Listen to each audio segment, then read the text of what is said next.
Assalamualaikum warahmatullahi wabarakatuh. Alhamdulillahirabbil alamin wassalatu wassalamu ala asyrofil anbiya'i wal mursalin wa ala alihi washabihi ajmain.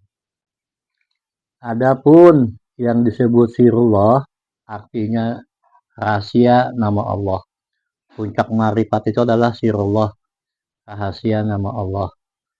Menurut ajaran sufi atau tasawuf, makna sir itu mengandung 3 perkara, yaitu mengisbatkan zat Allah, mengisbatkan sifat Allah, dan mengisbatkan afal Allah. Maksudnya mengisbatkan itu menetapkan supaya dia tetap. Ya, karena afal Allah, sifat Allah, zat Allah itu ada di diri kita. Maksudnya diri kita itu di sirullah tadi. Jadi Allah sifat itu dinyatakan. Yang kedua, nama rahasia itu atau sirullah itu mati ia ditanamkan di dalam kubur hati. Tidak boleh lagi dibongkar, ditetapkan di dalam hati.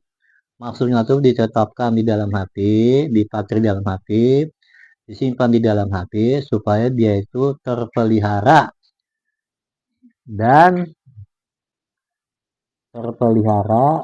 daripada sifat-sifat kita yang bisa mengeluarkan rahasia. Karena rahasia itu minta disembunyikan atau dipelihara, yaitu ditetapkan di dalam hati. Yang ketiga, nama rahasia tidak boleh disebut pada ketika berzikir. Hanya yang disebut berzikir nama Allah. Maksudnya si penjikir itu, si nama rahasia itu adalah si penjikir.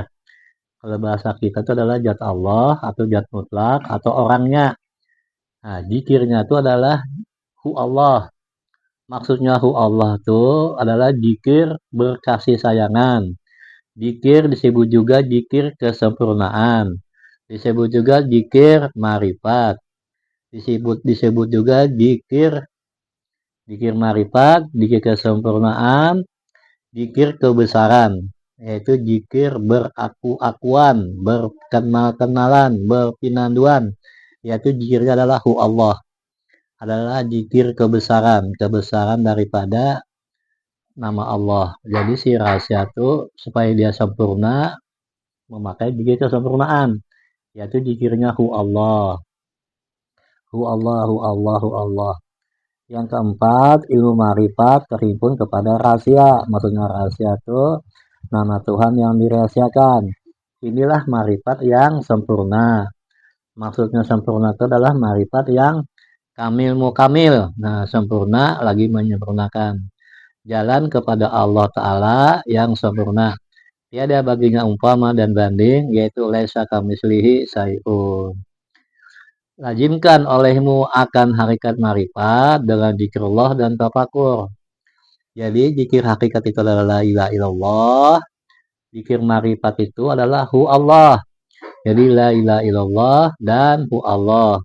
Kemudian kita tafakur. Tafakur itu kita menyatakan di dalam hati kita, di dalam diri kita, sebenar-benarnya diriku adalah rahasia. Si rahasia itulah yang menyempurnakan hakikat dan marifat. Kalau dia tidak tahu di rahasia, berarti marifatnya belum sempurna. Yang tiada lain maujud demikian pandang para arifin billah. Jadi arifin billah itu dia tuh memandang supaya si rahasia itu maujud pada dirinya.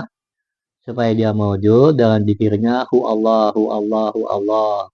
Atau la ilaha illallah. Kemudian hu Allah, hu Allah. Karena tiada yang mengenal Allah, hanya Allah. Tiada yang menyebut Allah, hanya Allah. Tiada yang menyebut Allah, hanya Allah. Inilah segala arifin billah dan orang yang marifatnya daripada ahli Allah yang kamil mukamil. Karena puncak marifat itu adalah kamil mukamil. Supaya jangan ada dua wujud. Maksudnya dua wujud itu kita yang menyembah, Tuhan yang disembah ada dua. Tapi kalau yang menyembah Allah, yang disembah Allah berarti satu. Nah, yang satu itulah yang dikatakan sempurna. Kalau bahasa kita namanya Esa. Kita menyebut, Tuhan menyebut, jadikan mesra penuh dan liput. yang lain fana di dalam suhud, hanya Allah sendiri yang maujud, hanya Allah saja yang ada. Manakala pandang itu dua wujud, niscaya tiada sah dan batil. Jadi jadilah ia syirik, na'udzubillahi min dzalik. Jadi harus esa. Maksudnya esa itu kul huwallahu ahad, esa apakah maksud? Jika berbilang menjadi luput, kenapa tiga isbat disebut? Allah Muhammad alam meliput. Orang yang mengetahui nama rahasia yang sebenar-benarnya, inilah yang disebut zat wajibal wujud, zat mutlak. Inilah pandangannya Arab Robi bi Robbi. Aku kenal Tuhanku dengan Tuhanku. Itu Robi bi Robbi. Aku lihat Tuhanku dengan Tuhanku. Arab tu Robi bi Robbi. Aku kenal Tuhanku dengan Tuhanku. Maksudnya aku kenal Tuhanku dengan Tuhanku. Yang mengenal dengan yang dikenal itu satu jua. Yaitu si rahasia itu. Jadi si rahasia itu yang menyembah. Si rahasia itu juga yang disembah. Kalau dibicarakan dua, pada hakikatnya satu. Disebut juga sewujud, senama, serasa, serahasia. Maka adalah nama rasa itu satu nama daripada Allah Ta'ala yang dipertaruhkan itu nama kepada hambanya. Tapi kebanyakan manusia itu tidak tahu. Jadi nama rasa itu oleh Allah Ta'ala dipertaruhkan kepada masing-masing manusia. Cuma manusia itu tidak tahu bahwa dia mengandung nama rahasia.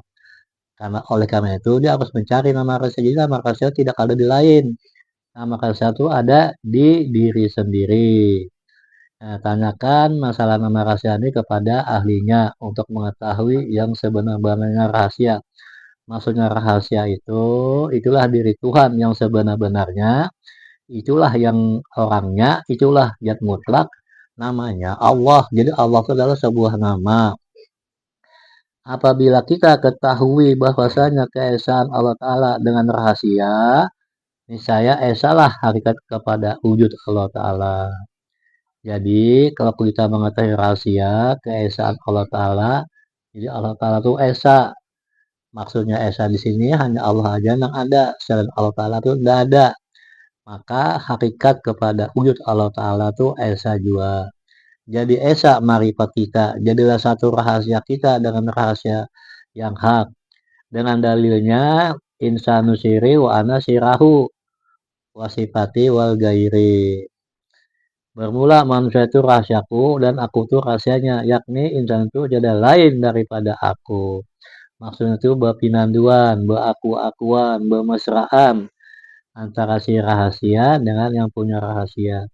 Jahir insan itu tajali jab sifat asma dan af'al terhimpun pada insan.